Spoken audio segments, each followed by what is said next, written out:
Or let's look at the store, and boy, I'm all salted out. I just got to give you guys fair warning, man. I was looking at Reddit today, and boy, Reddit's on fire for a bunch of reasons. I saw some posts that Cerebro responded to. It looked like they got downvoted, and not 600,000 times, but this is almost like it looked like there was at least one message, like a pride and accomplishment type of post. Seemed a little bit, anyways. On Facebook, we've got a poll for a blitz for Thanos and or Minerva. Just like all things I do here, I'm just going to tell you who I voted for. You vote for whoever you want. I voted for Minerva. I would definitely love to finish her off. And then I also wanted to talk about this post right here. And there's a YouTube video. Link to the video will be in the description about somebody who spent $40,000. He's played the game for 532 days. He has a 12 million total collection power. And I'm not going to get into the whole, well, this guy spent a lot of money. But please really understand that Marvel Strike Force is a hobby. And I'll let you in on something. Marvel Strike Force is an expensive hobby. And like all hobbies, you could take it as far as you want. And if you want to, do Jeeps or guitars or whatever it is that people collect or do, there definitely is extremes, right? And no limits. And Marvel Strike Force is a hobby as well. But this is my issue right here, is not so much how much money he spent and him quitting the game and him being upset, is this right here.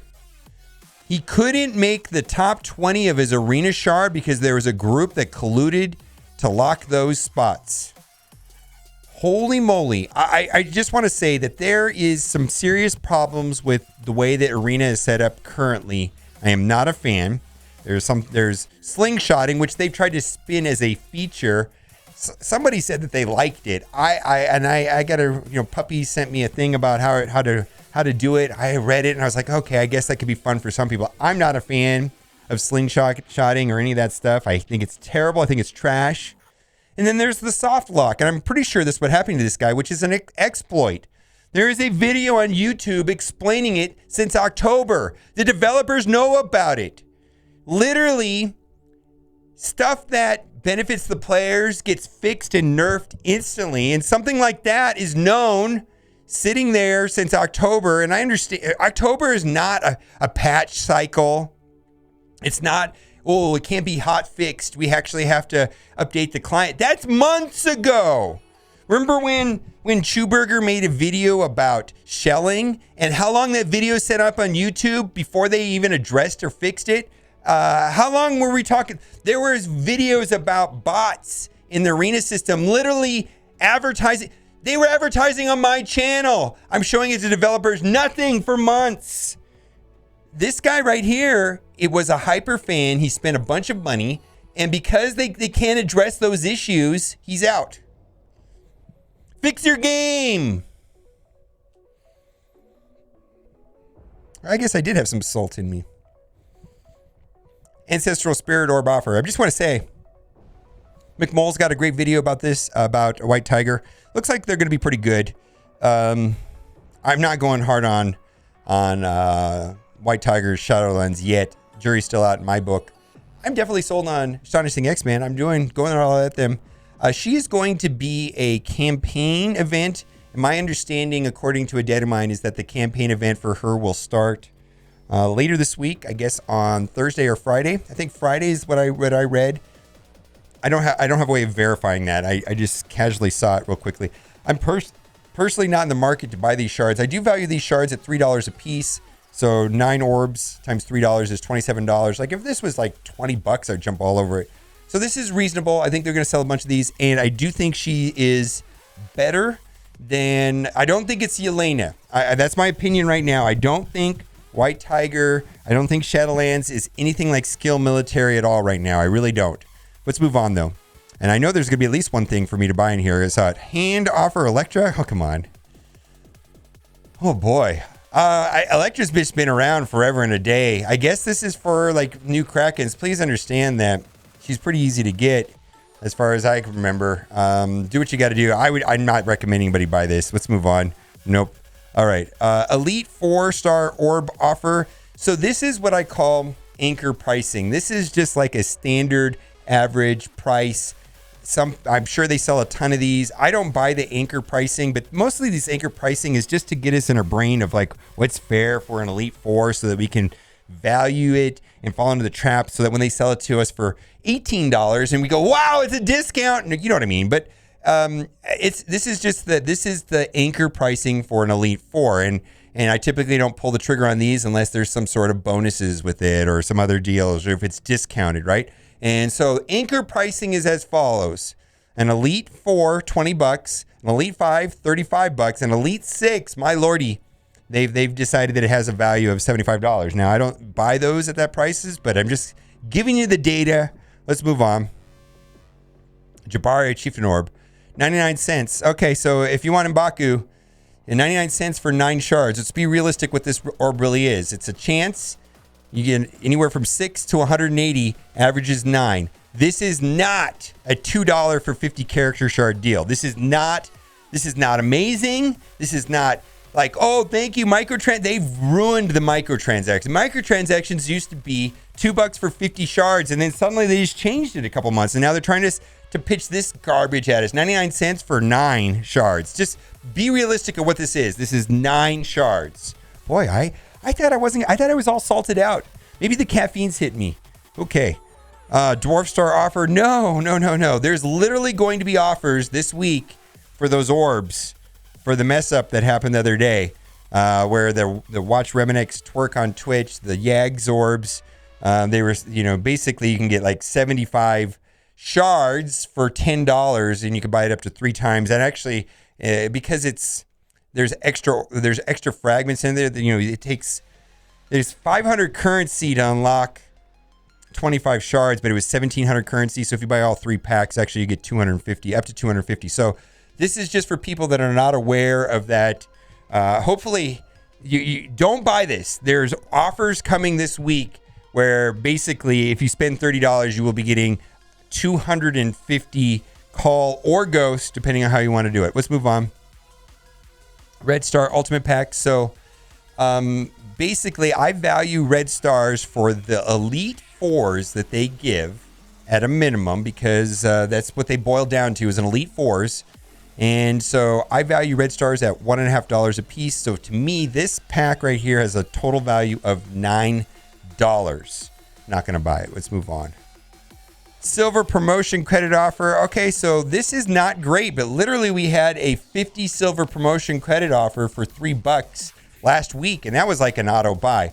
This is the standard staple pricing, which is 50 silver promotion credits for $15. Sometimes they try to pitch us the trash offers of $30 for 50 silver promotion credits. And then other times they'll just throw out 50 silver promotion credits in a calendar for $3. I'm not buying it.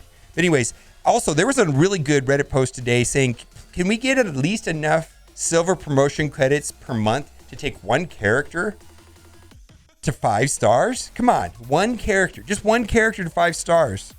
Right now, I think, depending on where you are in the game, you get about 80, depending on all the various activities and chaos theory and all that stuff, but depending on where you're in the game. But the max is about 80 a month. That number needs to be at least twice as high. There's something really wrong with the bottlenecks and promotion credits, in my opinion. Let's move on. Premium ISO 8 offer. I'm not purchasing ISO 8 at this time because the bottleneck for me is the ions. And this is anchor pricing on ions. This is not amazing. This is expensive, but I will just say that I have bought this in the past. Let's move on. A heroic deal. So these energy offers are good if you want to take advantage of double drops. Don't forget, 2 times 0 is still 0. There was a day on Reddit where I saw that post back to back to back. I think 3 posts in a row complaining about double drops. Anyways, if you're pushing for level 80 or trying to take advantage of double drops, I suppose this is fine. But I'm going to move on. Orb draft. Woo, this is the one I like. Red Star, value at $1.50. Premium Orb, $1. Training Orb, I value at $2. Basic Orbs, maybe worth $1. Actually, I'm probably the most disappointed if I pull that. We're going to pick this up. The one that I don't like is the Watermelon Orb, where there's the watermelon right there. I'm sponsored by Amazon Coins. Link to that is in the description. And if you've already used Amazon Coins, and you need to re-up for more, new character or something like that, please click the link again or save the link, because I only get credit for 24 hours when you click that link. And actually, anything you buy on Amazon, every little bit, even a very small percentage, anything you buy on Amazon for 24 hours, when you click that link, I do get credit for it. And thank you. Anyways, premium orb pack. I value these orbs at $1 a piece. So that's worth $11, and those are worth $3. So that's about $14 of value. I'm not going to buy it. Let's move on. Limited time sale. This is not a great deal. At best, gold orbs are $2 a piece, $8 value, another $2, adds up to $10. Not worth $19, $20 for sure. Power core deal. I do approve of this offer. I don't buy it, but I see the value here. I would be more excited about this if it was $2.25 for $3 and you got the training materials. But this is actually a reasonable deal if you have a training material shortage and you're not going to be getting full value of cores for dollars, but at least you'll get some training materials that'll more than make up the difference. It is what it is. Let's move on. Pack of shame. We don't buy that. And the rest of these offers down here at the bottom, and generally in my opinion, are really bad. And please scopely bring back the 10 for 10. Let's switch over to my other account. This other account is just one that I haven't spent any money on it. Don't really have a lot of characters on it. Probably like level 50 or something like that. And I'm a big fan of Hawkeye and this offer. This is worth about $1 right here. So for $4, you're getting 45 Hawkeye shards. And I just want to say, I think Wave 1 Avengers is good. Early game, mid game, and late game. And a lot of people are using some of the members of the Wave 1 Avengers in Dark Dimension 4. And they're holding up quite well on defense in war, for sure. Wave 1 Avengers is legit.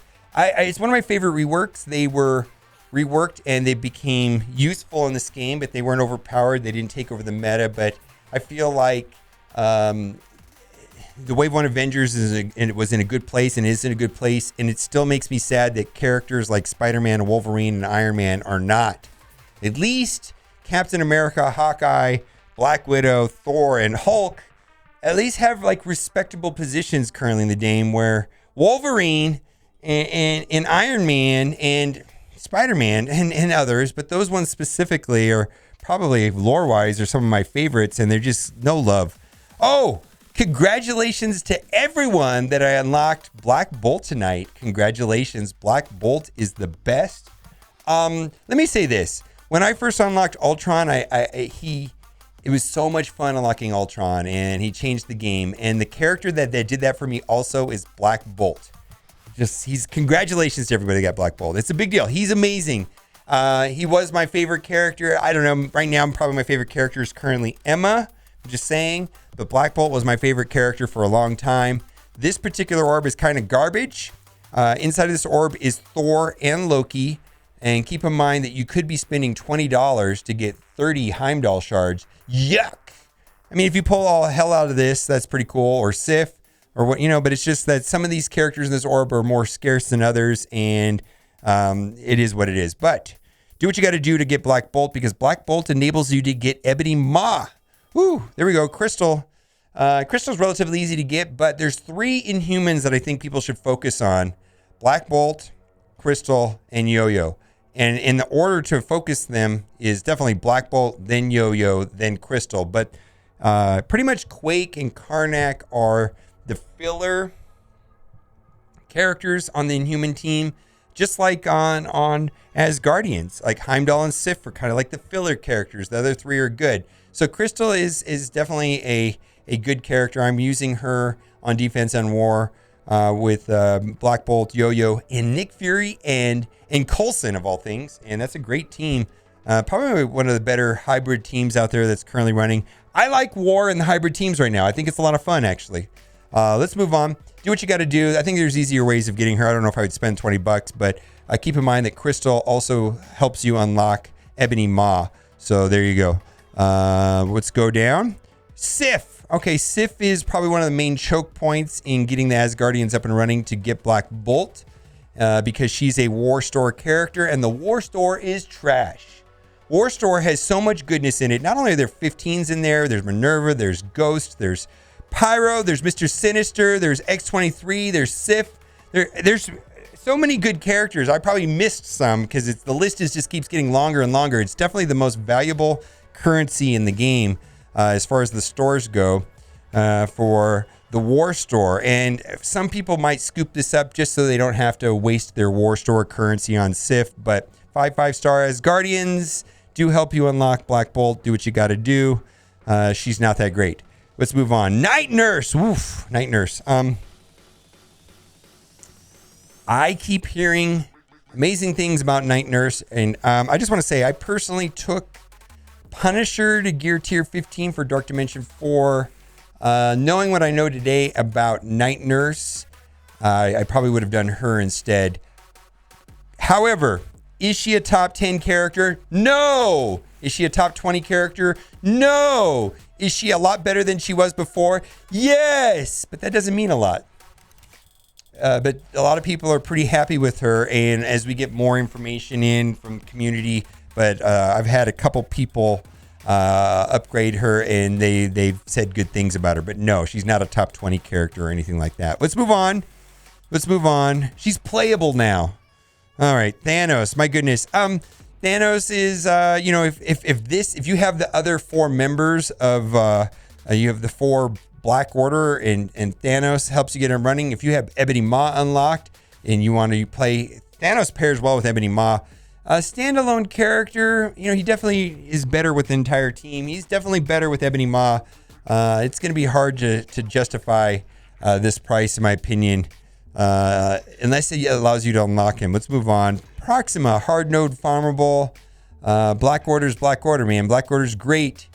Do what you got to do. I'm actually using her in Dark Dimension 4, and I'm quite happy with the entire team and her. But again, hard node farmable. It's hard to justify that price unless it's a character like that allows you to unlock multiple legendaries. Call, that's trash.